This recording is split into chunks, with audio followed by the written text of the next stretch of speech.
هو العطش فعلا أفضل مؤشر ولا جسمك ساعات بيكون عطشان قبل ما يقولك؟ تخيلوا معايا كده، انت قاعد بتقلب في الموبايل بالليل وفجأة يطلع فيديو لواحد شكله فاهم وبيتكلم بثقة شديدة، يقولك يا جماعة احنا اتضحك علينا، خرافة الثمان كوبايات مية في اليوم دي مؤامرة، ما تشربش مية نهائي إلا لما تعطش، لأن جسمك ذكي وعارف مصلحته وهو اللي بيحدد هيحتاج مية امتى.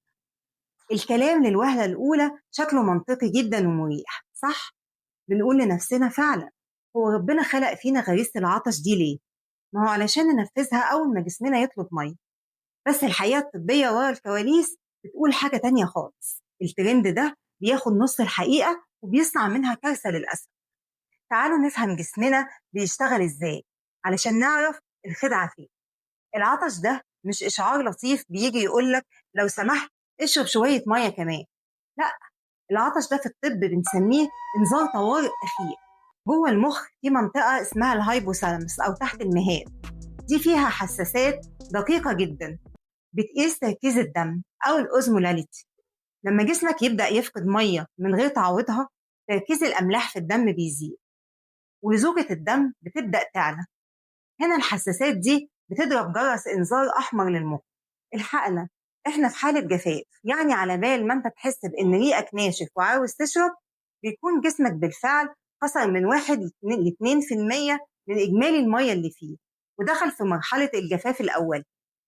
والمشكلة الأكبر إن الجفاف ده مش بس بيعمل عطش، ده بيعمل صداع، قلة تركيز، خمول وضربات قلب سريعة. وإنت ممكن تكون مش رابط بين الصداع وبين إنك محتاج تشرب شوية مية. الخطورة الحقيقية لما الترند ده يتحول لقانون يمشي عليه كل الناس، لأن إشارة العطش دي مش دايما بتشتغل بنفس الكفاءة.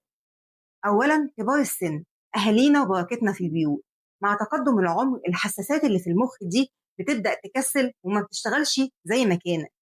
هتلاقي الشخص الكبير في السن ممكن يقعد يوم كامل ما يشربش مية خالص، ولو سألتيه يا حاج مش عطشان هيقولك لا والله يا بنتي مش جاي ببالي أشرب. دول لو مشيناهم ورا الترند ده هيدخلوا في جفاف شديد ومشاكل في الكلى وهبوط حاد من غير ما يحسوا بأي عطش أصلا. ثانيا الأطفال الصغيرين، الطفل وهو بيلعب ومندمج مركز العطش عنده بيبقى نايم تماما ومش هيطلب مية إلا لما يفرهد خالص.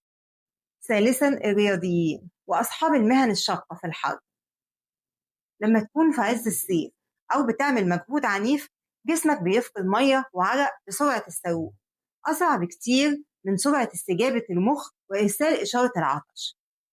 فلو استنيت لما تعطش وسط التمرين أدائك العضلي هيقع وهيجيلك شد عضلي وإجهاد حراري قبل ما تمد إيدك على إزازة المية.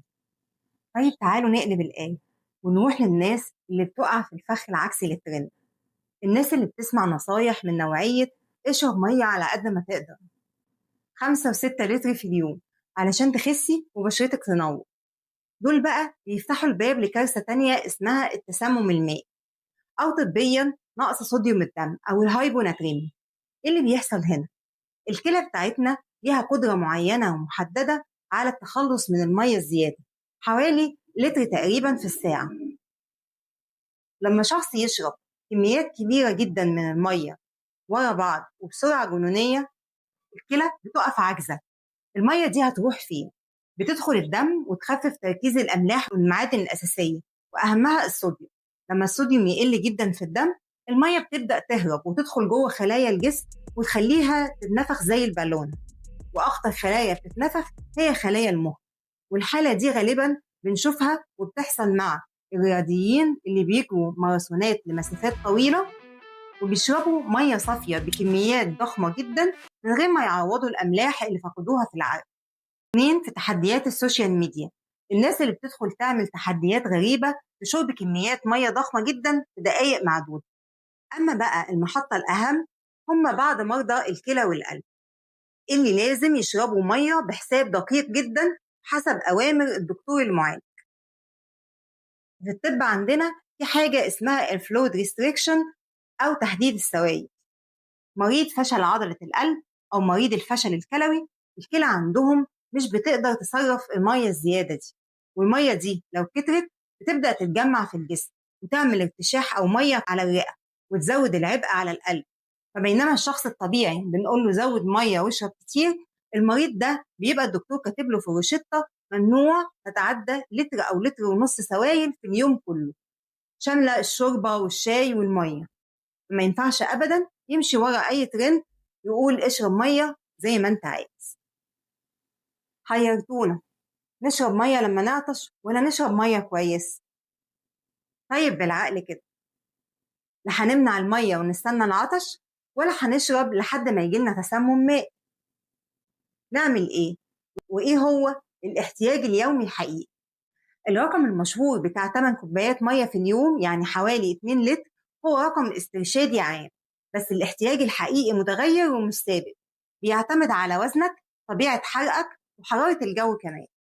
المعادلة البسيطة بتقول إن جسمك بيحتاج حوالي 30 ل 35 ملي مية لكل كيلو جرام من وزنك.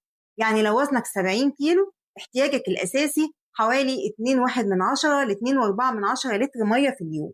ولكن في فئات وحالات تانية لازم تزود الكمية دي فورا ومن غير ما تستنى العطش.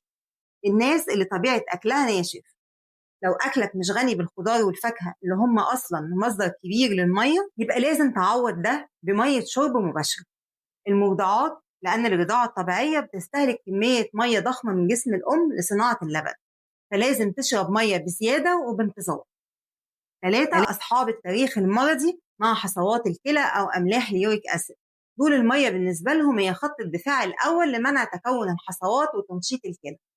وفترات الصيف والرطوبة العالية أو ممارسة الرياضة، كل ساعة تمرين أو مشي في الحر محتاجة تزود نص لتر للتر كامل من المية زيادة على حساباتك اليومية. الخلاصة، لأ، مش صح نستنى العطش في كل الظروف، ولأ، مش صح تشرب مية من غير حساب.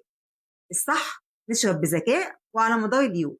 خلي دايما إزازة المية جنبك وخد منها بقة أو وشفات صغيرة بانتظام، وزود الكمية بالذات مع الحر والمجهود. وخلي لون البول الأصفر الفاتح شبه لون قش الرز الخفيف هو دليلك السري والآمن والترمومتر الحقيقي لجسمك. مش هنمشي ورا ترندات السوشيال ميديا، لأن المشكلة إنه يبقى قانون يمشي على كل الناس. ما تنسوش تشتركوا في القناة وتابعوا معانا سلسلة حلقات لما الصحة تبقى ترند. دمتم بصحة ووعي متجدد.